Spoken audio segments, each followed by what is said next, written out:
जरा एक पल रुकिए और ईमानदारी से खुद से एक सवाल पूछिए। आपने अपनी जिंदगी में कितनी बार कुछ ऐसा नहीं किया जो आप करना चाहते थे, सिर्फ इसलिए क्योंकि दिमाग में एक ही लाइन गूंज रही थी, लोग क्या कहेंगे। यह सवाल सुनने में बहुत छोटा लगता है, लेकिन इसका असर हमारी पूरी जिंदगी पर पड़ता है। कपड़े कैसे पहने, क्या पढ़ें, कौन सा करियर चुनें, शादी कब करें, किससे बात करें, क्या बोलें, क्या पोस्ट करें, यहां तक कि अपने सपने भी कैसे देखें, हर जगह ये एक अदृश्य डर बनकर खड़ा रहता है। सबसे हैरानी की बात क्या है, अक्सर हमें यह भी नहीं पता होता कि कौन लोग क्या कहेंगे, फिर भी हम पहले ही डर जाते हैं। मतलब बिना किसी असली खतरे के हमारा दिमाग खुद ही हमें रोक देता है। असल में लोग क्या कहेंगे कोई बाहरी समस्या नहीं है, ये कोई समाज की आवाज नहीं है, ये हमारे अपने दिमाग में बैठी हुई कंडीशनिंग है। एक ऐसी कंडीशनिंग जो हमें बचपन से सिखाई गई। जब हम छोटे थे तब हमें बार बार बताया गया, अच्छा बच्चा वो होता है जो सबकी सुनता है, जो सवाल नहीं करता, जो भीड़ से अलग नहीं दिखता। धीरे धीरे हमने ये मान लिया कि अगर लोग खुश हैं तो हम सही हैं, और अगर लोग नाराज हैं तो शायद हम गलत हैं। यहीं से हमारी सेल्फ वर्थ दूसरों की राय पर डिपेंड करने लगती है, और यहीं से अप्रूवल एक एडिक्शन बन जाता है। अब जरा सोचिए, अगर कोई इंसान आपकी जिंदगी का एक भी फैसला नहीं जीने वाला, तो उसकी राय को आपकी जिंदगी पर इतना कंट्रोल क्यों होना चाहिए? लेकिन दिक्कत यह है कि दिमाग लॉजिक से नहीं, इमोशन से डरता है। उसे लगता है कि अगर मैंने वो किया जो मुझे सही लगता है तो शायद लोग जज करेंगे, शायद मजाक उड़ाएंगे, शायद अकेला छोड़ देंगे। और इसी डर में हम अपने असली थॉट्स को दबा देते हैं, अपनी आवाज को धीरे धीरे कम कर देते हैं, और एक दिन हम ऐसे इंसान बन जाते हैं जो सबको खुश करने की कोशिश में खुद से ही दूर हो जाते हैं। लोग क्या कहेंगे कि सबसे खतरनाक बात यह नहीं है कि लोग कुछ कहते हैं, सबसे खतरनाक बात यह है कि हम बिना कुछ किए ही हार मान लेते हैं। ये ऑडियो बुक इसी एक सवाल की जड़ तक जाएगी कि हम दूसरों की राय को इतनी पावर क्यों देते हैं, और उससे भी ज्यादा जरूरी, हम उस पावर को वापस कैसे ले सकते हैं। अब जरा गहराई से समझते हैं कि असली समस्या क्या है। क्यों हम दूसरों की राय को इतनी अहमियत देते हैं? क्यों किसी एक इंसान की कही हुई बात हमारे पूरे दिन का मूड बदल देती है? इसका जवाब बाहर नहीं, हमारे दिमाग के अंदर छुपा है। इंसान एक सोशल बीइंग है। हजारों साल पहले जब हम जंगलों में रहते थे, तब अकेले जी पाना लगभग नामुमकिन था। जो समूह से अलग हो जाता था, उसके बचने के चांसेस कम हो जाते थे। इसलिए हमारा दिमाग ये सीख गया कि एक्सेप्टेंस मतलब सेफ्टी और रिजेक्शन मतलब डेंजर। आज हालात बदल गए हैं, लेकिन दिमाग का ये सर्वाइवल मैकेनिज्म अभी भी वही है। अब कोई हमें जंगल से बाहर नहीं निकालता, लेकिन दिमाग आज भी रिजेक्शन को खतरे की तरह ही लेता है। इसीलिए जब कोई हमें जज करता है या क्रिटिसाइज करता है, तो दर्द सिर्फ शब्दों से नहीं होता, दर्द इस डर से होता है कि कहीं हम रिजेक्ट ना हो जाएं। दूसरी बड़ी वजह है कंडीशनिंग। बचपन से हमें सिखाया जाता है, लोगों की सुनो वरना गलत कहलाओगे। रिश्तेदार क्या सोचेंगे, पड़ोसी क्या कहेंगे, समाज क्या बोलेगा। हमारे फैसले पहले ही दूसरों की एक्सपेक्टेशंस में फिट कर दिए जाते हैं। धीरे धीरे हम ये मान लेते हैं कि दूसरों की राय ऑब्जेक्टिव ट्रूथ है, जबकि सच्चाई ये है कि हर राय उस इंसान के अपने डर, अनुभव और लिमिटेशन से निकली होती है। तीसरी वजह है सेल्फ डाउट। जब हमें खुद पर पूरा भरोसा नहीं होता, तो हम बाहरी वैलिडेशन ढूंढते हैं। हमें लगता है शायद दूसरों को ज्यादा पता होगा, शायद मेरी सोच गलत हो, और यही सेल्फ डाउट दूसरों की राय को ताकत दे देता है।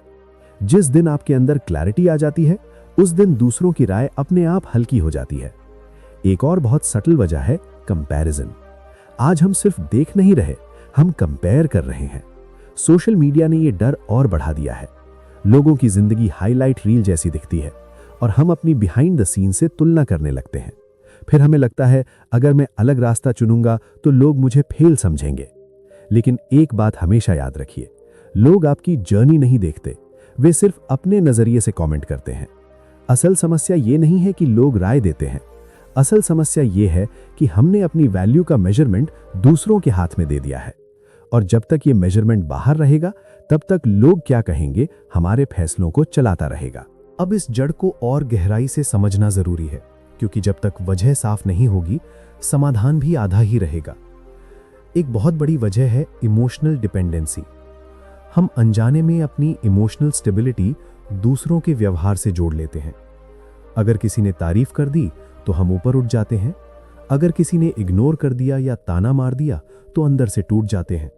मतलब हमारी खुशी का स्विच हमारे हाथ में नहीं, किसी और के हाथ में चला जाता है। ये डिपेंडेंसी एक दिन में नहीं बनती। ये तब बनती है जब हमें ये सिखाया जाता है कि अच्छे इंसान वही होते हैं जिन्हें सब पसंद करते हैं। लेकिन सच्चाई ये है कि दुनिया में ऐसा कोई इंसान कभी रहा ही नहीं जिसे सब ने पसंद किया हो। एक और गहरी वजह है कॉन्फ्लिक्ट से डर। बहुत से लोग दूसरों की राय की परवाह इसलिए करते हैं क्योंकि वे टकराव से बचना चाहते हैं। उन्हें लगता है अगर मैंने अपनी बात रखी तो बहस होगी, रिश्ते खराब होंगे, लोग नाराज हो जाएंगे। इस डर में हम चुप रहना सीख लेते हैं, लेकिन ये चुप्पी धीरे धीरे अंदर फ्रस्ट्रेशन बन जाती है और एक समय के बाद वही फ्रस्ट्रेशन सेल्फ हेट में बदल जाती है कि मैं अपनी जिंदगी अपने हिसाब से क्यों नहीं जी पा रहा। एक और साइकोलॉजिकल कारण है आइडेंटिटी कंफ्यूजन। जब हमें खुद नहीं पता होता कि मैं कौन हूं, मैं क्या चाहता हूं, मेरे वैल्यूज क्या हैं, तो हम दूसरों की राय को ही अपनी आइडेंटिटी बना लेते हैं। ऐसे में हर नई राय हमें हिला देती है, क्योंकि हमारे पास खुद का कोई स्ट्रॉन्ग इंटरनल रेफरेंस पॉइंट नहीं होता। और अब एक बहुत इंपॉर्टेंट लेकिन कम बोली जाने वाली बात, कई बार हम दूसरों की राय की परवाह इसलिए भी करते हैं क्योंकि हम परफेक्शन चाहते हैं। हमें लगता है अगर लोग क्रिटिसाइज कर रहे हैं तो शायद मैं परफेक्ट नहीं हूं। लेकिन परफेक्शन एक इल्यूजन है। जो इंसान कुछ करता ही नहीं, वही इंसान सबसे ज्यादा परफेक्ट दिखता है, क्योंकि उस पर कोई उंगली उठाने का मौका ही नहीं मिलता। याद रखिए, राय उन्हीं पर दी जाती है जो कुछ करने की हिम्मत करते हैं। जो आगे बढ़ता है वही दिखता है, और जो दिखता है वही जज होता है। इसलिए जब अगली बार कोई राय आपको डिस्टर्ब करे तो खुद से ये मत पूछिए कि वो मेरे बारे में क्या सोचेंगे, बल्कि ये पूछिए कि क्या मैं अपनी जिंदगी किसी और की सोच के हिसाब से जीना चाहता हूं। अब यहां एक बहुत जरूरी बात साफ करना जरूरी है। डिटैचमेंट का मतलब क्या है और क्या नहीं है, क्योंकि ज्यादातर लोग डिटैचमेंट को गलत समझ लेते हैं। डिटैचमेंट का मतलब ये बिल्कुल नहीं है कि आप इनसेंसिटिव बन जाएं, कि आपको किसी की परवाह ही ना रहे या आप रिश्तों से भागने लगे। डिटैचमेंट का मतलब कोल्ड होना नहीं है। डिटैचमेंट का मतलब है इमोशनली कॉन्शियस होना। असल डिटैचमेंट वहां शुरू होता है जहां आप ये समझने लगते हैं कि हर बात को दिल पर लेने की जरूरत नहीं होती, हर राय आपके बारे में सच नहीं होती, और हर इंसान को खुश करना आपकी जिम्मेदारी नहीं होती। हम अक्सर सोचते हैं कि अगर मैंने किसी की बात को इग्नोर कर दिया तो मैं एरोगेंट कहलाऊंगा, लेकिन सच ये है कि हर बात को मान लेना ह्यूमिलिटी नहीं होता, कई बार वो सेल्फ बिट्रेयल होता है। डिटैचमेंट आपको ये पावर देता है कि आप सिचुएशन को बाहर से देख सकें। जब आप किसी बात में इमोशनली उलझे रहते हैं तो आपका दिमाग साफ नहीं सोच पाता, लेकिन डिटैचमेंट आपको एक मेंटल डिस्टेंस देता है, इतना डिस्टेंस कि आप रिएक्शन की जगह रिस्पॉन्स चुन सकें। यहीं से डिटैचमेंट की असली शक्ति शुरू होती है। एक सिंपल उदाहरण समझिए। दो लोग आपको एक ही बात कहते हैं, एक वो जिसकी इंटेंशन साफ है, जो सच में आपकी ग्रोथ चाहता है, दूसरा वो जो अपने फ्रस्ट्रेशन में बोल रहा है। अगर आप डिटैच्ड नहीं हैं तो दोनों की बात आपको एक जैसी चुभेगी, लेकिन अगर आप डिटैच्ड हैं तो आप ऑटोमेटिकली पहचान लेंगे कि किसकी बात लेनी है और किसकी छोड़नी है। डिटैचमेंट का सबसे बड़ा फायदा यह है कि ये आपको दूसरों के इमोशनल ड्रामा से बाहर निकालता है। बहुत सारे लोग अपनी अनरिजॉल्व्ड प्रॉब्लम्स आप पर प्रोजेक्ट करते हैं। वे गुस्से में होते हैं, कंफ्यूज्ड होते हैं, और उनकी नेगेटिविटी आपके ऊपर आ जाती है। डिटैच्ड इंसान ये समझता है ये उनकी अवस्था है, मेरी पहचान नहीं। जब आप डिटैचमेंट सीखते हैं तो क्रिटिसिज्म आपको तोड़ता नहीं बल्कि इन्फॉर्म करता है। आप बात को एनालाइज करते हैं, ना कि अब्सॉर्ब। एक और पावरफुल बात, डिटैचमेंट आपको फ्रीडम देता है खुद जैसा होने की। जब आप हर समय ये नहीं सोचते कि लोग क्या सोचेंगे, तब आपकी क्रिएटिविटी खुलती है, आप ऑथेंटिक बनते हैं। और ऑथेंटिक इंसान कभी सबको पसंद नहीं आता, लेकिन वो खुद के साथ ऑनेस्ट होता है। डिटैचमेंट का मतलब लोगों से दूर होना नहीं है। डिटैचमेंट का मतलब है अपने इनर पीस को दूसरों के हाथों में ना देना। यही वजह है कि मेंटली स्ट्रांग लोग कम रिएक्ट करते हैं, ज्यादा ऑब्जर्व करते हैं और अपने फैसले क्लैरिटी से लेते हैं। जब आप डिटैच्ड होते हैं तब हालात वही रहते हैं, लोग वही रहते हैं, लेकिन आपका कंट्रोल वापस आपके हाथ में आ जाता है। अब यहां से बात प्रैक्टिकल हो जाती है, क्योंकि डिटैचमेंट समझ लेना एक बात है, लेकिन रोजमर्रा की जिंदगी में क्रिटिसिज्म से डील करना दूसरी। सच ये है कि क्रिटिसिज्म कभी बंद नहीं होगा। आप चुप रहें तब भी, आप आगे बढ़ें तब भी। इसलिए सवाल ये नहीं है कि क्रिटिसिज्म आएगा या नहीं, सवाल ये है कि आप हर क्रिटिसिज्म को कैसे प्रोसेस करते हैं। यहीं पर फिल्टर टेक्निक काम आती है। सबसे पहली बात समझिए, हर क्रिटिसिज्म इक्वल नहीं होता। हम अक्सर गलती ये करते हैं कि हर बात को पर्सनल अटैक समझ लेते हैं, जबकि रियलिटी ये है कि बहुत सी बातें आपके बारे में नहीं बल्कि सामने वाले के माइंडसेट के बारे में होती हैं। फिल्टर टेक्निक का पहला फिल्टर है इंटेंशन। खुद से पूछिए, क्या ये इंसान मेरी ग्रोथ चाहता है या ये बस अपनी फ्रस्ट्रेशन निकाल रहा है? जो इंसान सच में आपकी भलाई चाहता है वो बात भले कड़वी बोले लेकिन उसमें लॉजिक होगा, और जो सिर्फ नीचा दिखाना चाहता है उसकी बात में सिर्फ इमोशन होगा, सॉल्यूशन नहीं। दूसरा फिल्टर है कॉम्पिटेंस। क्या ये इंसान उस चीज के बारे में बोलने के काबिल है जिस पर वो राय दे रहा है? हर कोई हर टॉपिक का एक्सपर्ट नहीं होता। अगर कोई कभी बिजनेस किया ही नहीं तो उसकी बिजनेस एडवाइस को दिल पर लेने की जरूरत नहीं। राय तभी वैल्यूएबल होती है जब वो अनुभव और समझ से निकली हो। तीसरा फिल्टर है एक्शनेबिलिटी। खुद से ये पूछिए, क्या इस क्रिटिसिज्म से मैं कुछ इंप्रूव कर सकता हूं? अगर हां तो उसे फीडबैक की तरह लीजिए, अगर नहीं तो उसे अपने दिमाग में रखने का कोई मतलब नहीं। हर बात को कैरी करना जरूरी नहीं होता। एक और बहुत इंपॉर्टेंट फिल्टर है फ्रीक्वेंसी। अगर अलग अलग लोग अलग अलग समय पर एक ही बात कह रहे हैं तो शायद वहां कुछ सच हो सकता है, लेकिन अगर एक ही इंसान बार बार वही बात दोहरा रहा है तो समस्या शायद आपकी नहीं उसकी है। अब जरा इमोशनल एंगल समझिए। जब कोई आपको क्रिटिसाइज करता है तो सबसे पहले ईगो हर्ट होती है, और ईगो हर्ट होते ही फिल्टर बंद हो जाता है, हम रिएक्ट कर देते हैं। फिल्टर टेक्निक तभी काम करती है जब आप खुद को एक छोटा सा पॉज देते हैं, एक गहरी सांस, और खुद से सवाल, क्या ये बात सच में मेरी ग्रोथ के लिए है? जो लोग मेंटली स्ट्रांग होते हैं वे क्रिटिसिज्म को हथियार नहीं बनने देते, वे उसे टूल बना लेते हैं। याद रखिए, जो क्रिटिसिज्म आपको बेहतर बना दे उसे धन्यवाद दीजिए, और जो क्रिटिसिज्म आपको छोटा महसूस कराए उसे इग्नोर करना भी एक स्किल है।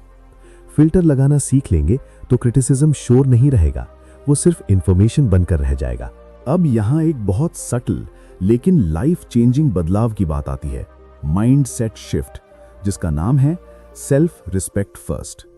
ज्यादातर लोग जब सेल्फ रिस्पेक्ट की बात सुनते हैं तो उसे ईगो समझ लेते हैं, लेकिन ईगो और सेल्फ रिस्पेक्ट में जमीन आसमान का फर्क होता है। ईगो कहता है मैं सही हूं, तुम गलत हो। सेल्फ रिस्पेक्ट कहती है मैं अपनी सीमाएं जानता हूं। सेल्फ रिस्पेक्ट फर्स्ट का मतलब ये नहीं है कि आप किसी की सुने ही नहीं, इसका मतलब है सबसे पहले अपनी बात सुनना, क्योंकि जो इंसान खुद की नहीं सुनता दुनिया उसकी कभी नहीं सुनती। जब सेल्फ रिस्पेक्ट कम होती है तो हम दूसरों को खुश करने के लिए अपनी बाउंड्रीज तोड़ने लगते हैं। हम हाँ कहते हैं जबकि अंदर से ना कहना चाहते हैं। हम चुप रहते हैं जबकि कुछ कहना जरूरी होता है, और धीरे धीरे हम खुद को ही ये मैसेज देने लगते हैं कि मेरी फीलिंग्स इंपॉर्टेंट नहीं है। यहीं से लोग हमें लाइटली लेना शुरू कर देते हैं। सेल्फ रिस्पेक्ट फर्स्ट का पहला नियम है क्लियर बाउंड्रीज। हर इंसान को यह तय करना होता है कि वो क्या टॉलरेट करेगा और क्या नहीं। अगर आप खुद अपनी बाउंड्रीज डिफाइन नहीं करेंगे तो दुनिया आपको कंफ्यूज करके चलाएगी। दूसरा नियम है self approval before social approval. खुद से पूछिए, क्या मैं ये काम इसलिए कर रहा हूं क्योंकि मुझे सही लगता है, या सिर्फ इसलिए क्योंकि लोग अप्रूव करेंगे? जिस दिन आपकी सेल्फ अप्रूवल स्ट्रांग हो जाती है उस दिन दूसरों की अप्रूवल ऑप्शनल हो जाती है। तीसरा और सबसे पावरफुल रूल है सेल्फ रिस्पेक्ट कभी नेगोशिएट नहीं होती।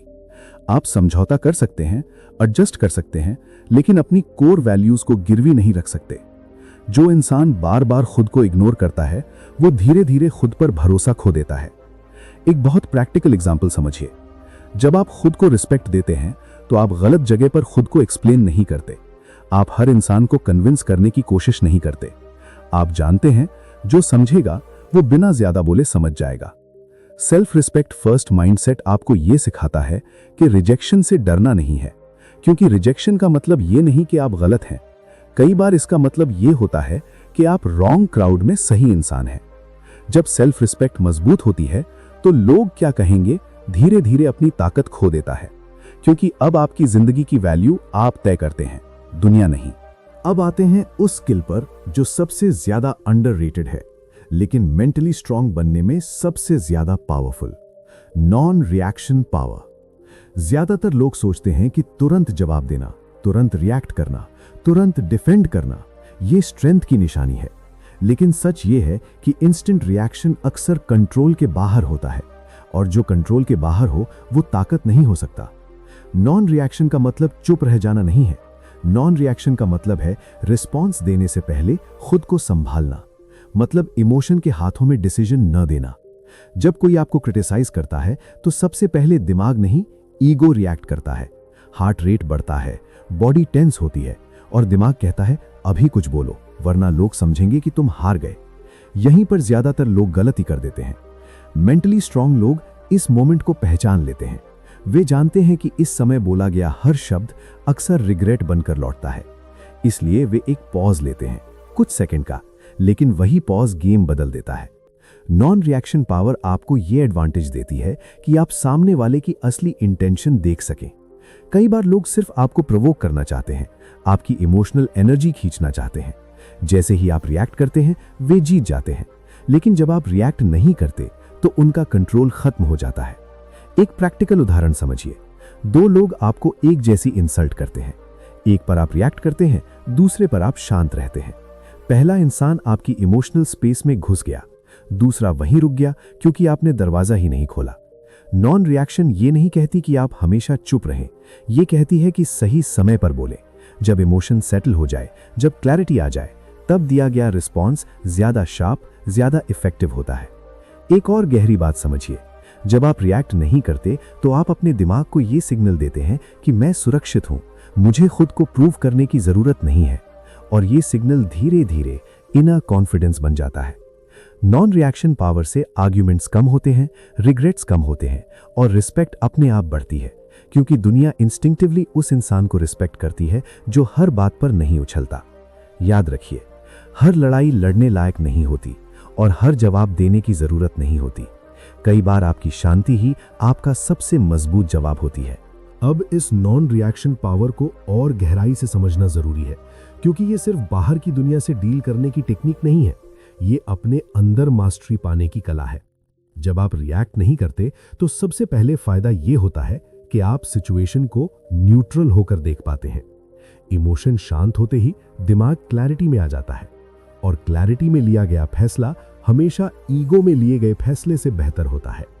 जरा गौर कीजिए, जिन पलों में हमने तुरंत रिएक्ट किया उनमें से कितनों पर हमें बाद में अफसोस हुआ, और जिन पलों में हमने खुद को रोक लिया वही मोमेंट्स बाद में प्राइड बन गए। नॉन रिएक्शन का एक बड़ा फायदा यह है कि यह पावर बैलेंस बदल देता है। जो इंसान आपको प्रोवोक कर रहा है वो चाहता है कि आप उसी लेवल पर आ जाएं, लेकिन जब आप शांत रहते हैं तो आप अनकॉन्शियसली ये मैसेज देते हैं कि तुम्हारी बात मुझे कंट्रोल नहीं कर सकती। यहीं से मेंटल डोमिनेंस शुरू होती है। नॉन रिएक्शन आपको इमोशनली मैच्योर बनाता है। आप सीखते हैं कि हर बात पर्सनल नहीं होती, हर टोन अटैक नहीं होता और हर साइलेंस कमजोरी नहीं होती। एक और सटल लेकिन इंपॉर्टेंट बात, नॉन रिएक्शन रिश्तों को भी बचाता है। बहुत से रिश्ते इसलिए टूटते हैं क्योंकि सही बात गलत समय पर और गलत इमोशन में कही जाती है। जब आप रिएक्ट नहीं करते तो आप रिश्ते को नहीं, सिर्फ सिचुएशन को हैंडल करते हैं। अब एक प्रैक्टिकल अभ्यास समझिए। जब भी कोई बात आपको ट्रिगर करे, खुद से 3 काम कीजिए। पहला, सांस पर ध्यान दीजिए। दूसरा, खुद से पूछिए, क्या यह बात 5 साल बाद भी मायने रखेगी? तीसरा, तय कीजिए कि अगर मुझे बोलना ही है तो क्या मैं अभी क्लैरिटी में हूं? अगर जवाब नहीं है तो साइलेंस सबसे इंटेलिजेंट चॉइस है। नॉन रिएक्शन का मतलब डरना नहीं है, इसका मतलब है अपने इमोशनल बटन्स दूसरों को न देने देना। और जब यह हैबिट बन जाती है तो लोग क्या कहेंगे धीरे धीरे आपकी जिंदगी से बाहर होने लगता है, क्योंकि अब आपकी रिएक्शंस दूसरों की एक्सपेक्टेशंस से नहीं, आपकी अवेयरनेस से निकलती हैं। यही अवेयरनेस आपको भीतर से मजबूत बनाती है। अब यहां सारी बातें एक साथ जुड़ती हैं। मेंटली स्ट्रांग बनना कोई अचानक होने वाला बदलाव नहीं है, ये रोज की छोटी छोटी कॉन्शियस चॉइसेस का नतीजा होता है। मेंटली स्ट्रांग इंसान सबसे पहले यह स्वीकार करता है कि वो लोगों की राय सुन सकता है, लेकिन अपनी जिंदगी की दिशा किसी और को तय नहीं करने देता। वो समझता है कि हर राय सच नहीं होती और हर सच सबको अच्छा नहीं लगता। मेंटली स्ट्रांग बनने की पहली पहचान ये है कि आप खुद की सोच को समझने लगते हैं। आप जानते हैं कि आपको क्या चाहिए, क्या नहीं चाहिए और क्यों चाहिए। जब क्लैरिटी आती है तो कंफ्यूजन अपने आप कम हो जाता है। दूसरी पहचान है इमोशनल कंट्रोल। आप इमोशंस को दबाते नहीं हैं, लेकिन उन्हें स्टीयर करना सीख लेते हैं। आप जानते हैं कि किस बात पर रिएक्ट करना है और किस बात को जाने देना है। यही कंट्रोल आपको अंदर से स्टेबल बनाता है। तीसरी पहचान है सेल्फ रिस्पेक्ट का मजबूत आधार। मेंटली स्ट्रांग इंसान पॉपुलैरिटी नहीं ढूंढता, वो पीस ढूंढता है। वो जानता है कि सबको खुश करने की कोशिश आखिर में खुद को खो देने जैसी होती है। चौथी बात, मेंटली स्ट्रांग लोग क्रिटिसिज्म से भागते नहीं हैं, वे उसे फिल्टर करते हैं। जो काम का है उसे अपनाते हैं, जो बेकार है उसे कैरी नहीं करते। यही फर्क है विक्टिम माइंडसेट और ग्रोथ माइंडसेट में। पांचवी और सबसे सटल क्वालिटी है non reaction habit. Mentally strong इंसान हर बार प्रूव नहीं करता कि वो सही है। वो जानता है कि हर एक्सप्लेनेशन जरूरी नहीं होती और हर साइलेंस कमजोरी नहीं होती। मेंटली स्ट्रांग बनना मतलब कोल्ड या इमोशनलेस होना नहीं है। मतलब यह है कि आप अपने इमोशंस के मालिक होते हैं, उनके गुलाम नहीं।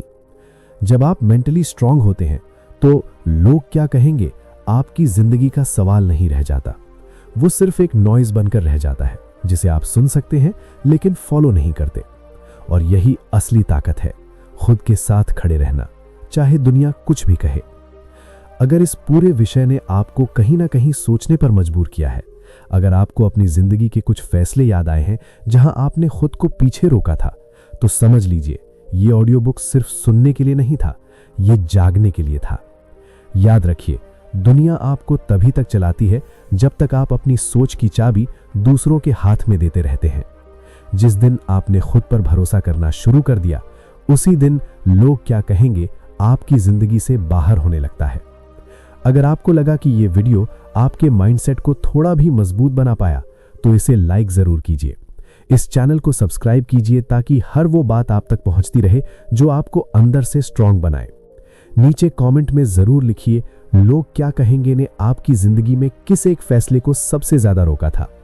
आपका जवाब किसी और के लिए हिम्मत बन सकता है।